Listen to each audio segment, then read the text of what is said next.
17, Essentia, number 1. Now, this book grew on me a bit. I had originally given it a C, and it was actually one of my last place books.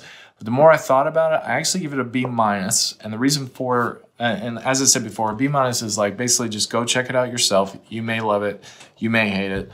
It's from Wake Entertainment. The world building here, I would give a C. There's not a whole lot of background. You're not really sure of, the bigger picture or the bigger story. There's some characters that are introduced. You're not really sure why they're there or who they are. The art, I would give a B. It's okay. It's a bit, once again, the pencils are very simple, not a whole lot of detail, especially when you look in the backgrounds and the cityscapes. It almost appears on some of the pages the art is really good, but in other pages some of the details are just missing. It almost looks like they had a deadline that they had to hit, and they fill it in with color. So not a huge fan of the art.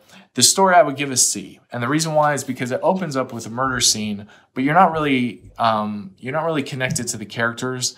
You don't really care so much, so it's not one of those things that you're drawn into. There's not a bigger context. You just say, oh, they found a dead body. Okay, I've heard that, read that, seen that in 1,000 stories. Why do I care? And that's what I kind of came away with. Like, what does it matter? I don't know who this character is. I don't know why it's significant that they found this other character. You're just not really tied into the story. There's a mystery character at the end, which I will say is kind of cool. You don't really see his identity. You just see these like big white circles for his eyes. He's often in shadows, so you don't really know who he is, which can really set up for an interesting story later on, and it might turn that way. But for me, I just wasn't 100% bought in. So that's one of those things, one of those stories I would tell you to go check out yourself.